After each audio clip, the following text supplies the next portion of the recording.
দেখছিলাম নাহিদ ইসলাম বলছেন যে নায়ের পক্ষে গেলে ভোটে জিততে পারবেন না, এবং বিএনপির পক্ষ থেকেও সম্প্রতি বলা হলো যে নায়ের পক্ষে যাবার কোনো কারণ নাই। যদিও ধরেন গেল নভেম্বরের কথাই যদি বলি, তখনও মির্জা ফখরুল ইসলাম আলমগীর বলেছিলেন এসব গণভোট জুলাই সনদ এগুলো মানুষ বোঝে না, এগুলো কিছু শিক্ষিত লোক আমেরিকা থেকে এসে আমাদের ঘাড়ের উপরে গণভোট জুলাই সনদের মতো বিষয়গুলো চাপিয়ে দিয়েছে। আর বিএনপির মধ্যে একটা না ক্যাম্পেইনও একটা সময় কিছুটা সময় চলছে, বিভিন্ন নেতারাও বলেছেন যে গণভোটের নায়ের পক্ষে, আমার অনুষ্ঠানের কথা বলেছেন নায়ের পক্ষে তিনি নিজে আছেন, এই রকমে আমরা শুনেছি। আপনার কাছে আসলে, আপনি একজন শিক্ষক গবেষক, সেই হিসাবে আপনার কাছে জানতে চাই কি মনে হচ্ছে আপনার কাছে যে জনমতটা কোন দিকে, এবং আসলে কেন, মানে কোন দিকে গেল এবং কেন সেদিকে, কি মনে হচ্ছে আপনার কাছে? না স্যারটা এই মুহূর্তে একেবারে একদিকে হেলে পড়াটা বলা মুশকিল। আপনি যেমন বলছিলেন, তো আমরাও তো একটু খবর রাখছি, বোঝার চেষ্টা করছি, এবং গত কয়েকদিনে আপনি সঠিক বলছেন, গত কয়েকদিনে পার্টিকুলারলি 3-4 দিনে এই গণভোটের বিষয়টা আবার আমরা সবাই আলোচনা করছি, টকশোতে লেখালেখি হচ্ছে, রাজনীতিবিদরা কথা বলছে।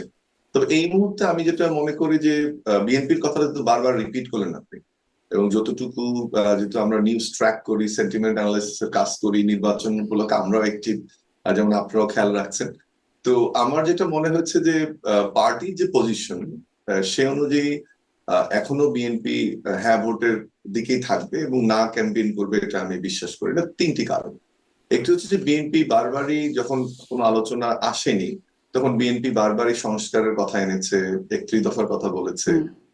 বিএনপি রাষ্ট্র মেরামতের কথা কিন্তু অনেকদিন থেকে বলছে। এখন না আমরা শব্দটা শুনছি নয়া রাজনৈতিক বন্দোবস্ত, নতুন রাষ্ট্র কাঠামো, কিন্তু বিএনপি কিন্তু আগেই শব্দটা বলেছিল যে রাষ্ট্র মেরামত 31 দফার মাধ্যমে। এর আগে খালেদা জিয়ার 27 দফা ছিল, এবং পরবর্তীতে বিএনপি তার যুগপৎ আন্দোলনের সঙ্গী যারা, তারাও যখন যুক্ত হন তাদের সাজেশনে কিন্তু নাম্বারটা আরো বাড়ে, এবং তাদের ওই জোটের একটা মূল যে জায়গাটি ছিল, শুধু তারা না, তাদের যারা জোট সঙ্গী তারাও এই সংস্কারে বিশ্বাস করে এবং বাংলাদেশকে নতুন করে তাদের মতো করে সাজাতে চায়। সো আমি যদি ওইখান থেকে আসি, তাহলে কোনোভাবে বিএনপি সংস্কার থেকে বিচ্যুত হবে এটা আমি মনে করি না। এটা 1 নম্বর। 2 নম্বর হচ্ছে যে জুলাই সনদে যখন বিএনপি স্বাক্ষর করেছে, হ্যাঁ আমি মির্জা ফখরুল স্টেটমেন্ট বললেন, বিক্ষিপ্ত হবে কোনো নেতার কথা বললেন, সেটা কিন্তু একটা সিরিয়াস আন্ডারটেকিং সামনে। জুলাই সনদ এটা বাস্তবায়ন তারা করবে, এটা স্বাক্ষর করেছে।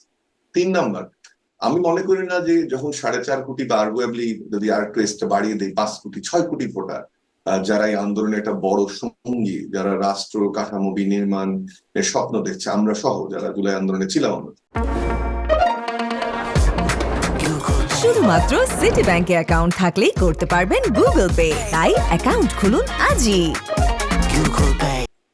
সেই জনগোষ্ঠীর সামনে দাঁড়িয়ে যখন অর্ধেকের মতো ভোট, 12.5 কোটি বা তার একটু ভোট যদি আমি ধরি, তাহলে প্রায় 45% ভোটারের আপনি যে মনস্তত্ত্ব সেটা না বুঝে আপনি ভিন্ন দিকে যাবেন, সেটা আমি মনে করি। তাহলে 3টা জিনিস বললাম, একটা হচ্ছে বিএনপি নিজের রাষ্ট্র মেরামত, সেটা একটা। 2 নম্বর, জুলাই সনদ তারা স্বাক্ষর করেছে, জুলাই আন্দোলনে ছিল, এবং আমি মনে করি বিএনপি নতুন ভোটারদের যে আকাঙ্ক্ষা এটা সে ভালোভাবে বুঝতে পারে। এই জন্য আমি কোনোভাবেই মনে করি না যে বিএনপি অফিসিয়ালি বা পলিটিক্যাল পজিশন নিয়ে গণভোটের বিপক্ষে যাবে বা না ভোট দিবে। এখন আপনি প্রশ্নটা করতে পারেন তাহলে কি ভিতরে ভিতরে ক্যাম্পেইন হবে কিনা। দেখুন এই এখন যে যুগটা চলছে, আপনি অনলাইন বা সামাজিক যোগাযোগ মাধ্যমের যুগে এত বড় রিস্ক বিএনপি পার্টি পজিশনের বাইরে গিয়ে কোনো প্রার্থী নেবে কিনা সেটিও সন্দেহ আছে। যদিও আমার 3টে পয়েন্টের মূল ছিল, কিন্তু আরেকটা প্রেক্ষিতে আমি একটু যোগ করতে চাই হ্যাঁ ভোটের পক্ষে।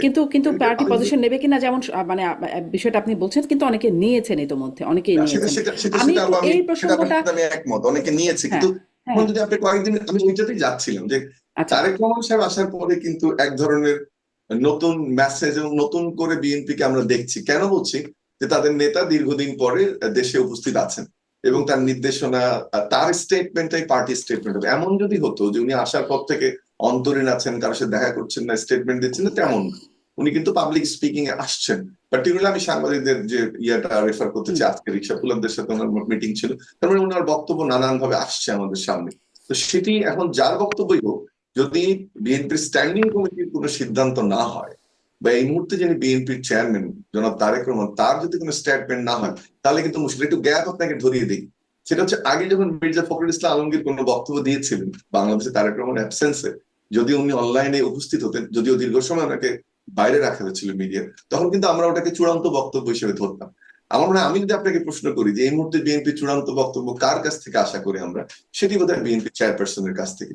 সো যতদিন না আমরা কিন্তু standing- চেয়ারপারসনের কাছ থেকে এই বিষয়ে চূড়ান্ত বক্তব্য আমরা দেখি নাই, সেটা আমি উনি বলছি, বলেন তার নাই মানে হ্যাঁ যদি আমি ধরেও নেই যে হ্যাঁ না অবস্থানটা কি, আমরা আশা করি যে সামনের দিনগুলো যখন এটা আসলে আর 3-4 দিনের মধ্যে পরিষ্কার হয়ে যাবে, কারণ আপনি যখন ইস্তেহার ঘোষণা হবে তখন একটা মুখ্য জায়গা বিএনপি কে অ্যাড্রেস করতে হবে যে আমার ইস্তেহারে আমি সংস্কারকে কিভাবে আনছি। এটা নিশ্চয়ই বিএনপি খেয়াল করবে যে যেটা শুধু নারীদের বক্তব্য না, এটা জামাতের বক্তব্য না, এটা অনলাইনে বক্তব্য না, এটা তরুণদের একটা ভাবনারও জায়গা। বিএনপি বারবারই বলেছে যে আমাদের মতো করে আমরা কিন্তু- সংস্কার করতে চাই। হ্যাঁ, কিন্তু এবং এই যে সেটার গণভোট ভাবনাটা- নিয়ে সেটা ধরেন BJP জুলাই করে সনদের নি। ভিত্তিতে আমি একটু এই BJP প্রশ্নটা করি, এই প্রশ্নটা একটা গুরুত্বপূর্ণ প্রশ্ন এই কারণে আমার মনে হচ্ছে যে ধরেন গণভোট নিয়ে যে সরকারও নানান প্রচারণা বেশ এবার এখন বেশ ভালো রকমের এই প্রচারণা চালাচ্ছে এবং বিএনপির অবস্থান করছেন বা আমি নাহিদ ইসলামের অবস্থান বলছিলাম, জামাতে ইসলামের অবস্থান বলছিলাম যে তারা আসলে গণভোটের পক্ষে কথা বলছে।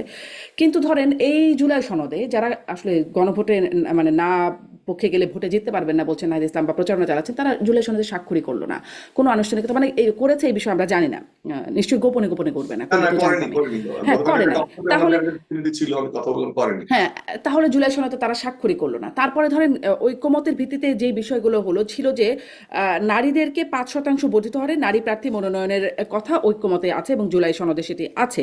সেটার খেলাপ করেছে সব কটি দল, একদম সবচেয়ে ভালো অবস্থানে এর মধ্যে আছে বিএনপি, কারণ তাদের প্রার্থী আছে যদিও 5% সেটি পূরণ করতে পারে নাই। জামাত ইসলামের একজন নারী প্রার্থীও নাই, একজনও নাই।